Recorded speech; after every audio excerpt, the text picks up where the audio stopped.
Hello friends, mythology story number 54 Parvati तप। तो पार्वती अपने राजमहल में वापस आ चुकी थी और पार्वती ने अपने माता पिता को गुफा में हुई सारी घटना डिटेल में बताई और साथ ही उन्होंने ये भी बताया कि उन्हें अपना पिछला जन्म याद आ चुका है और वो ही सती थी, ये बात भी वो जान चुकी है। और इसके साथ ही देवी पार्वती ने उन्हें कहा कि अब उन्हें शिव की पत्नी बनने के लिए कठिन तपस्या करनी पड़ेगी और ये तपस्या कई हजारों वर्षों तक हो सकती है। लेकिन वो तपस्या करने से पहले और शिव से विवाह करने से पहले अपने माता पिता की परमिशन चाहती है, क्योंकि पिछले जन्म में जब उन्होंने सती के रूप में जन्म लिया था तब उन्होंने अपने पिता की परमिशन के बिना शिव से विवाह किया था और जिसका परिणाम काफी खराब रहा। लेकिन इस जन्म में वो ये गलती बिल्कुल भी नहीं करना चाहती और वो चाहती है कि शिव की पत्नी बनने से पहले उनके माता पिता इस बात की परमिशन दे, तभी वो अपने शिव की पत्नी बनने के लिए कदम आगे बढ़ाएंगी। तो ये बात सुनकर उनके माता पिता को बहुत खुशी हुई और उनके माता पिता ने खुशी खुशी देवी पार्वती से कहा कि तुम तपस्या भी कर सकती हो और तपस्या पूर्ण होने के बाद शिव से विवाह भी कर सकती हो, हमारी परमिशन है। अब देखिए, आजकल सोशल मीडिया पे ये काफ़ी पोस्ट आ रहे हैं कि दुनिया का पहला प्रेम विवाह जो था वो शिव और पार्वती का था एक्सेट्रा। तो यस, ये बात बिल्कुल सही है कि दुनिया का पहली लव मैरिज शिव और पार्वती ने की थी। लेकिन हमें एक बात नहीं भूलनी चाहिए कि देवी पार्वती ने शादी करने से पहले अपने पेरेंट्स को कन्विंस किया था और उनकी परमिशन लेकर के उन्होंने शादी की थी। और साथ ही देवी पार्वती ने जन्म से लेकर आज तक कभी भी अपने माता पिता से कोई भी बात छुपाई नहीं थी। उनकी ज़िंदगी में जो भी हो रहा था सारी बातें उन्होंने अपने पेरेंट्स से शेयर की थी। तो जो लोग देवी देवताओं का एग्जाम्पल देते हैं और देवी देवताओं के लिए पोस्ट करते हैं तो उन्हें ये नहीं भूलना चाहिए कि उन्होंने जो काम किया था तो उसके साथ में उन्होंने क्या क्या और किया था, ये इस बारे में भी ध्यान रखना चाहिए। और आज के समय में भी जो लोग लव मैरिज करते हैं तो लव मैरिज करने से पहले आप अपने पेरेंट्स को कन्विंस करो, उनकी परमिशन लो और साथ ही हमें ये बात ध्यान रखनी चाहिए कि हमारे जीवन में जो कुछ भी चल रहा है वो सारी जानकारी हम अपने पेरेंट्स को बराबर दें, जिस प्रकार से देवी पार्वती देती हैं। Okay, back to the story. तो देवी पार्वती ने अपनी तपस्या करने से पहले, क्योंकि वो एक राजकुमारी थी, तो उन्होंने जो कीमती वस्त्र आभूषण सब पहन रखे थे, धारण कर रखे थे, उन सबको उन्होंने उतार दिया और एक सिंपल सूती साड़ी पहन करके जिस जगह पर उन्होंने हरतालिका तीज का व्रत किया था उस स्थान पे जाकर के अपनी तपस्या प्रारंभ कर दी। देवी पार्वती हमेशा ओम नमः शिवाय के जाप में लीन रहती थी और वो 24 घंटे में सिर्फ एक बार खाना खाती थी, भोजन ग्रहण करती थी, जिसमें वो या तो कंदमूल फल लेती थी या फिर कभी सूखे पत्ते खा लेती थी। इस प्रकार से कम भोजन में वो तपस्या कर रही थी और उनके खाने पीने का ख्याल उनकी माँ रखती थी। लेकिन देवी पार्वती जो है खाने पीने से अधिक सिर्फ अपनी तपस्या पर ध्यान रखती थी और वो बिल्कुल जो मतलब जिन्हें बोलते हैं ना फलाहार, इस टाइप का भोजन ग्रहण करती थी। अब जो है देवी पार्वती इस प्रकार से तपस्या उन्होंने प्रारंभ कर दिया था और इसके साथ ही तारकासुर को सब पता चल चुका था कि शिव अपनी समाधि से बाहर आ चुके हैं। साथ ही उन्हें ये भी पता चल चुका था कि देवी आदिशक्ति ने देवी पार्वती के रूप में जन्म लिया है। अब जो है तारकासुर जो है उन्होंने राजा हिमालय के ऊपर आक्रमण कर दिया, क्योंकि वो देवी पार्वती को तपस्या करने से रोकना चाहते थे, साथ ही उन्हें मारना चाहते थे। अब जो राजा हिमालय थे वो भी काफ़ी पावरफुल थे, तो वो भी अपनी सेना के साथ में उस युद्ध में करने लग गए। तो तारकासुर और हिमालय का एक तरफ युद्ध चल रहा था, दूसरी तरफ देवी पार्वती की तपस्या चल रही थी। लेकिन जो हिमालय थे वो भी काफ़ी ताकतवर थे और तारकासुर उन्हें हरा नहीं पा रहे थे। इस प्रकार से कई हजारों साल बीत चुके थे और जो है जब काफ़ी हजार साल बीतने पर भी कोई परिणाम नहीं आया तो फाइनली भगवान विष्णु ने इंटरफेयर किया और भगवान विष्णु ने तारकासुर को वार्निंग दी कि चुपचाप वापस से स्वर्ग चले जाओ और हिमालय का पीछा छोड़ दो, और अगर तुमने ऐसा नहीं किया तो मैं तुम्हें मार डालूंगा। तब तारकासुर बोलने लगे कि मुझे तो वरदान प्राप्त है, आप मुझे नहीं मार सकते, मैं तो सिर्फ शिव के पुत्र के हाथों ही मरूंगा। तो भगवान विष्णु को क्रोध आ गया और उन्होंने सुदर्शन चक्र को प्रकट कर लिया।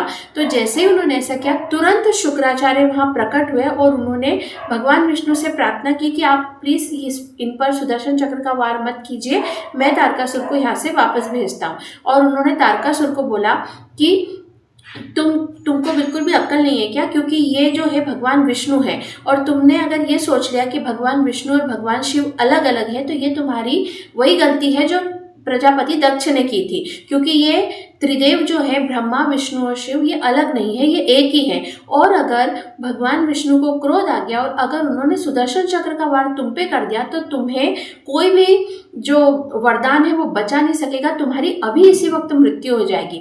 इसलिए अगर अपनी जान बचाना चाहते हो तो अभी के अभी स्वर्ग में वापस लौट जाओ।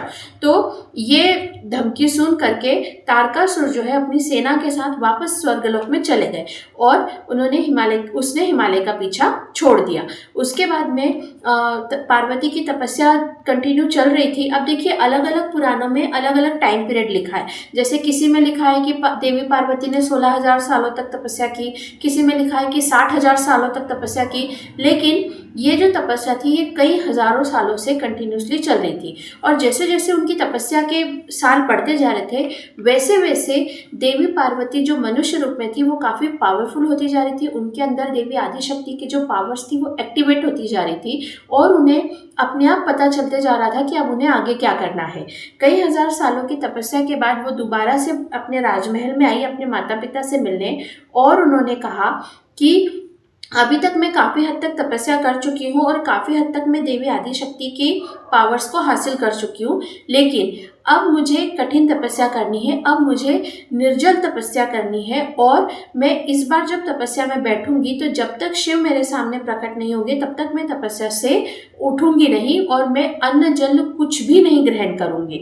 अब ये काफ़ी डिफिकल्ट था, और ऑफकोर्स जो माता पिता रहते हैं उनको अपने बच्चों से प्रेम रहता है, इसलिए वो पार्वती के माता पिता काफ़ी, मतलब वो बोलते हैं ना कि डिस्टर्ब हो गए। उनके मन में लगा कि अरे बाप रे, ऐसे तो ये देवी पार्वती कैसे सर्वाइव करेगी, ऐसे में तो इनकी मृत्यु भी हो सकती है। लेकिन अंतर मन में उनको ये भी पता था कि ये तो हमारी पुत्री नहीं, साक्षात शिव की शक्ति है।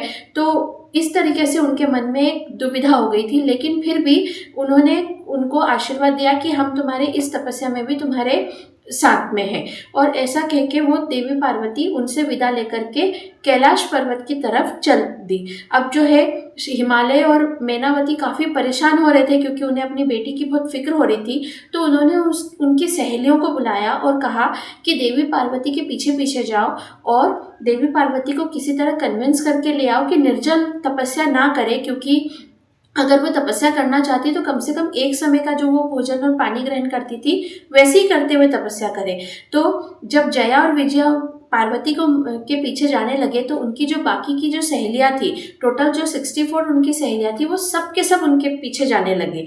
अब जो है देवी पार्वती कैलाश पर्वत के पास तक पहुँच चुकी थी, तभी उनकी सभी सहेलियाँ भी उनके पास आ गई और वो उन्हें मनाने लग गई। लेकिन देवी पार्वती ने कहा कि मैं चाहे कोई भी मुझे मनाने आए, पर मुझे पता है कि आगे के समय में मुझे निर्जल तपस्या करना बहुत ज़्यादा ज़रूरी है, इसलिए मैं किसी की भी बात मानने वाली नहीं हूँ। साथ ही उन्होंने उन्हें सबको कसम दी कि जब तक मैं खुद लौटकर बाहर नहीं आती तुम कैलाश पर्वत की सीमा पे प्रवेश नहीं करोगी, और तुम यहीं पर रहो या आप वापस अपने घर चली जाओ, लेकिन तुम इस जगह से आगे मेरे पीछे नहीं आओगी। अब उन्होंने ऐसा प्रॉमिस दे करके उनको आगे चली गई। अब देखिए, कैलाश पर्वत के जो तल है, जो नीचे है, वहाँ पर है ना कई सारी गुफाएं हैं जो आज भी मौजूद है। तो देवी पार्वती उन गुफाओं में प्रवेश कर गई और एक स्थान पर वो तपस्या में लीन होकर के बैठ गई। हाँ, अब दूसरी तरफ क्या हुआ कि जो उनकी सहेलियां थी, देवी पार्वती ने कहा था कि तुम इससे आगे मत आना, वापस अपने घर चली जाओ। लेकिन उनकी सहेलियों का मन नहीं माना और उन्होंने सोचा कि अगर पार्वती हमारे साथ नहीं आ रही है तो हम भी वापस घर नहीं जाएंगे। और ऐसा कहकर वो सभी उसी स्थान पर बैठ गई और वो भी अन्न जल को त्याग करके तपस्या में, ओम नमः शिवाय की तपस्या में लीन हो गई। अब वो जिस स्थान पे बैठी थी, अनफॉर्चुनेटली वो एक शमशान घाट था, लेकिन वो काफ़ी वीरान जगह थी, किसी को मालूम नहीं था, पर वो सभी स्त्रियां वहाँ पर बैठ गई। अब उसके बाद में क्या हुआ, जो तारकासुर है उन्हें भी पता चल चुका था कि देवी पार्वती कहाँ गई हैं और जिस तरीके से निर्जल तपस्या कर रही हैं, तो इस हिसाब से उनको मतलब वो पार्वती को ढूंढने लग गए। अब वहाँ पे गुफा में जब वो बैठ के तपस्या भूखना शुरू किया था तो काफ़ी समय बीत गया, काफ़ी मतलब हफ्ते महीने बीत चुके थे। फिर एक दिन क्या हुआ कि एक शेर जिसे काफ़ी भूख लगी थी वो भोजन की तलाश में उस गुफा के अंदर चला गया। तो वहाँ पर उन्होंने देखा कि शेर ने देखा कि जो पार्वती है वो तपस्या में लीन बैठी है। तो शेर जो है वो उनकी जो वो बोलते हैं ना दिव्य आभा मंडल जो रहता है ना, देवी देवताओं का जो एक मतलब आभा मंडल रहता है, उनका जो ऑरा रहता है, वो देख करके शेर वहीं पर बैठ गए और वो एकटक पार्वती को देखने लग गए। अब जो है गुप्तचरों के माध्यम से तारकासुर को पता चल चुका था कि देवी पार्वती कहाँ पर तपस्या कर रही है।